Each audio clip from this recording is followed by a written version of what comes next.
Hey guys, what is up? I'm here to deliver you like a video based on Mission Impossible 6. Now, as you guys know, Mission Impossible 6 is going to start filming probably somewhere around 2016, and as you know, this is Tom Cruise's decision that every Mission Impossible film has to have a different director in order to stay fresh, and it works for the ones I saw. I did not see 2, so yeah, I heard it was kind of more James Bond than Mission Impossible, which is kind of sad.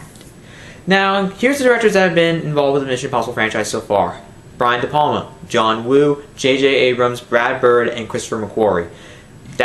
Those are directors he's known for. Now, I don't know. Now, that's kind of cool. So yeah, this video is about my suggestions for the new directors for Mission Impossible 6.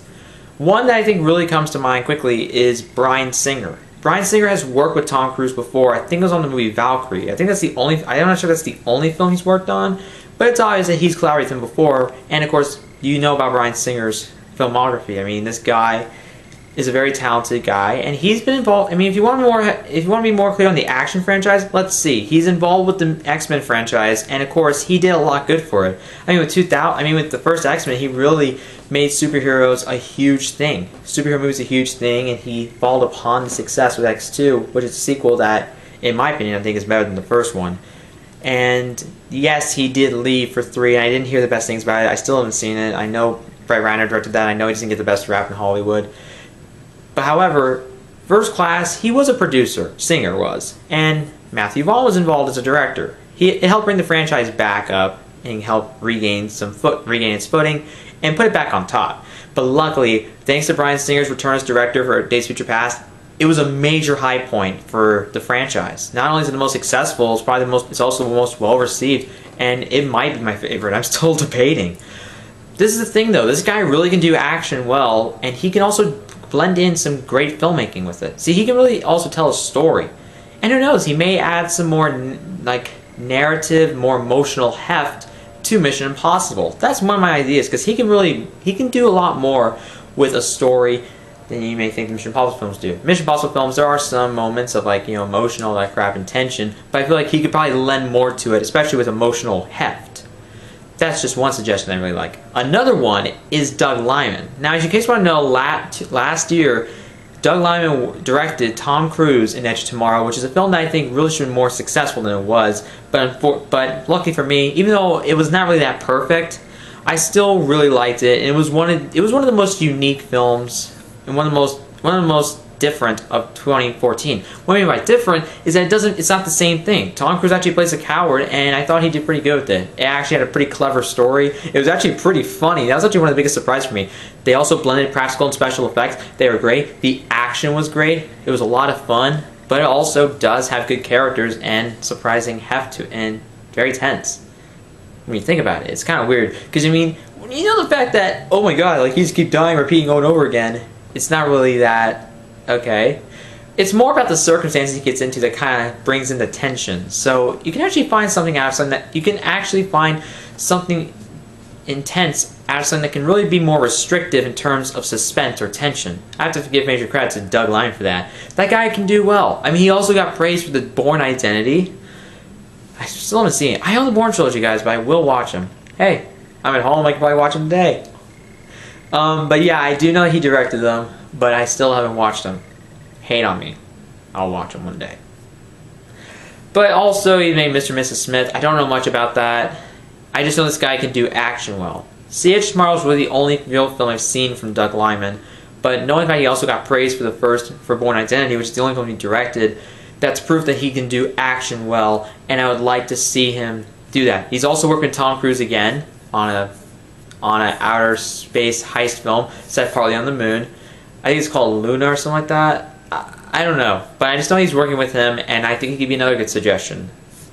Now, those are really the top 2 that really would come into major consideration. Now, in case you want to know, this is one I could. Now, this is one that's not really going to be on there, but this could be for another future Mission Impossible film. I think Tom Cruise is doing the second Jack Reacher movie. I think Edward Zwick is directing that. It's kind of cool, huh? Yeah, so that could be for a future Mission Impossible film. I mean, the guy he's worked with Tom Cruise before on The Last Samurai, and he's done some big budget movie with some big action scenes. So that's kind of proof that he has experience with action. He can film it. So he could be worthy for the Mission Impossible franchise. Now, if he's ever open to doing like Mission Impossible, if the schedule allows him to, this could be something worthwhile. It could, he could be. I don't know. That could be another suggestion. Because I mean, he has worked with Cruise before, and he's working with him again on the second Jack Reacher, which, cool. Those are really ones that these people have been associated with Cruise before, so they can get easy, so they can be called out easy. So these are ones that you kind of expect more than the others. Now, these are some other people that I kind of would want. Now, this is a duo that you may know directed John Wick, which I thought was a great movie last year that really should have been more successful, because it really did show that these guys are such a new talent to just look to watch in the action genre. Chad Stahelski and David Leitch. I think that's how you pronounce his name. I don't know. Comment below. But the thing is, I mean, these guys can do action well. You see, when you see about with John Wick, they added a lot of style to it, but they also did such a great job with playing out the action scenes. I mean, Keanu Reeves did most of his own stunts, and that guy's 50. So they really were invested in giving the audience what they want. Same for Keanu himself. See, the thing is, they really were able to do something. They actually added some emotion to the story, so they added great action and more. Now, I'm not sure. Now, they could probably do this to the Mission Impossible franchise also, and if they know how the style is, or well, yeah, they're bringing their own style into it. But it'd probably be kind of cool to see them take on a much bigger budget. You already see how they can handle it on a smaller budget. How about a much bigger one? It'd be cool to see.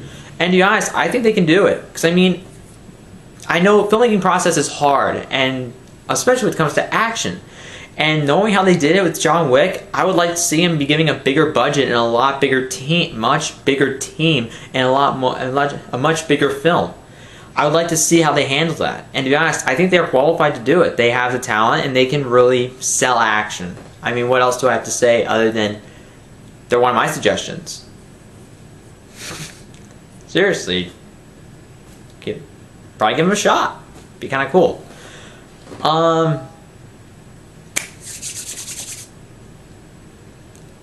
George Miller? I don't know. I mean, George Miller could be kind of cool. I mean, this guy's really seeming to get more back on top. Seeming to just, relaunching his career after Mad Max Fury Road. But, I don't know. The thing is, I mean, that guy's more insane and crazy. But, I mean, knowing the facts have the incredibly ridiculous stunts of the insane stunts they did with Mission Impossible 5 and what they've done over the years. Yeah. So I don't see it. So kind of George Miller almost plays into the insanity factor of some of the stunts that Tom Cruise does, or just the overall team does. So to be honest, he is a bit too much of a far stretch, especially the fact that some of his best films are rated R and they're more violent. But he could be somewhat of a suggestion, even if he is toned down, which kind of sucks because that guy really shows off his artistic creativity and how in his true and the best he can do. He can give us the best of action whenever he's just behind that camera, giving us RH with all the crazy blood, gore, all that shit. I don't know. I mean, that's just one. It's not really much of a suggestion. I don't think he's that high of a contender, but he is a possibility. Yeah. Here's ones that I don't think should do it. Michael Bay. In all seriousness, no, I don't think he's qualified. I just don't. Michael Bay just relies too much on explosions, and he's more style over substance. Now you can say that the Mission Impossible films don't have much substance to them, but I see something in there. There's humor in there, there's surprising heart, and they have very well developed. They have some well put out characters, and they have some great team camaraderie. For Michael Bay recently, I just don't think he's that qualified at this point. He's really just been kind of lazy. He just doesn't really seem to be committed to giving us what action fans want. So really, I don't think he's even close to being even the slightest bit a contender for Mission Impossible 6. One that I think is really not that a long stretch is Zack Snyder. I don't think he's that. I mean, I've only seen one film from his. I did not see 300, but yeah. See, with Zack Snyder, he's just like Michael Bay, style over substance. But I think he gets a lot more praise from people, from filmgoers and critics than Bay. Now, the guy also relies on a lot of CGI as well. I mean, if you ever seen like, I mean, I know like 300, I think it was mostly shot on a green screen, but you can see that he's kind of more of a style over substance guy. So I don't see much of a probability, but that is a guy who can do action whenever he's able to. So yeah, he's not that good of a, I don't think he's that strong of a contender either. He's much more of a contender than Michael Bay is by a long stretch. But for me, when it comes to his style, I think that kind of plays. I think that's kind of thing that goes against him for being chosen to direct Mission Impossible 6. I mean, I don't know. I mean, you can comment below for yourself, but that's just my opinion. I don't know much about him, but I just know that he really relies on a lot of style and maybe too much on destruction. So maybe it just won't really fit in with the Mission Impossible series, but I don't know. I probably have to wait to see how that plays out if he ever gets selected, but we'll have to wait and see for that. See who gets picked. Another one, and I can't believe I forgot, was Steven Spielberg. Now, like I said, see a lot of these higher contenders are people that Tom Cruise has been associated with before and also have experience in action films. Now, yes, unfortunately, I have not seen Minority Report, but I do know Steven Spielberg directed it, and I know it has action in it, and Tom Cruise stars in it. I know that. See, I know this. Steven Spielberg is a guy of action. Steven Spielberg is a legend. I mean, you ever seen film? I mean, the Indiana Jones series alone puts him on a high, makes him one of the highest contenders to direct a Mission Impossible film. Now, of course, you may say, like, how could his style fit in? He could probably do something that's kind of along the lines that could be, you know, not really overtly sappy, anything like that. I think he's smarter than that. I know. But, see, Spielberg has worked with Tom Cruise before, and this guy can do action well. Besides, I mean, Raiders of the Lost Ark is one of, if not the best action adventure movie of all time. Actually, I'm going to get up to Star Wars Episode 5, then I think Star Wars Episode 4, then Raiders. I don't know, I'm going to look at that list for myself. You see, let's just think about this.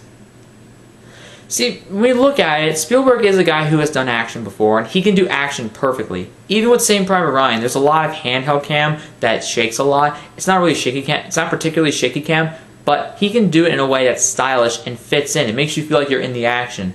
Who knows? He could probably do something with that for Mission Impossible. I'm not sure about that. That could be a cool addition if it fits well with the action being presented or anything like that. See, I think most of the fact that he's on this list is because this guy has a very good, he knows how to do action. He can do action perfectly, and he is one of my favorite directors of all time. I mean, who isn't? I mean, how could he not be? Saying that he's not isn't saying he's one of the worst directors of all time, I just find that insulting, because that guy did so much for filmmaking.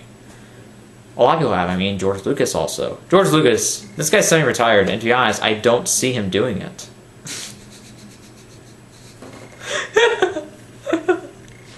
I mean, this guy can do action. Don't get me wrong, and but to be honest, George Lucas, no, he's not really doing films anymore. I know he's like a creative consultant for Episode 7, but no, I don't hate him for that. I mean, I don't hate him because like, oh, he can't do it. He can do it, but maybe he's just not fit for it.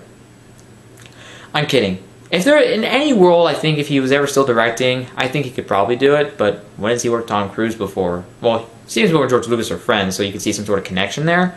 But whatever, that's just me.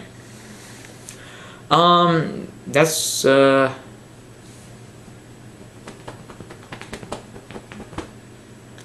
I want to bet Gareth Evans, the director of the first 2 Raid movies. I've heard they're insane. I do own the first one, but I still haven't watched it yet. Hate on me. I'll watch it. I mean, this guy could do action very well. He could probably lend something more gritty or something that's more realistic. I mean, this guy's done foreign films before, and most of those people have to do their own stunts, and they don't work on the same budget as these American blockbusters. So he could probably, yeah. You could probably lend something like a bit more low budget or a lot more gritty. I don't know. I mean, that's something that could be something under consideration. He's not the high contender. The ones that I really think are contenders are Bryan Singer, Doug Liman, Steven Spielberg, Edward Zwick. That's if Jack Bryan 2 doesn't get in the way of his schedule. Like if there's no constraints on his schedule. Like if that doesn't get in the way, he could probably do it. And, yeah. I mean, those are really the only people that I think are more likely to direct Mission Impossible 6. Comment below yours. Seriously, guys. I mean, that's just my list. Comment below. Are there some that you think should direct episode of Mission Impossible 6? Do you think that there are some that are possible? That I think some. Do you agree with some of my picks? Do you disagree with some? Just comment below and subscribe to my channel for more videos.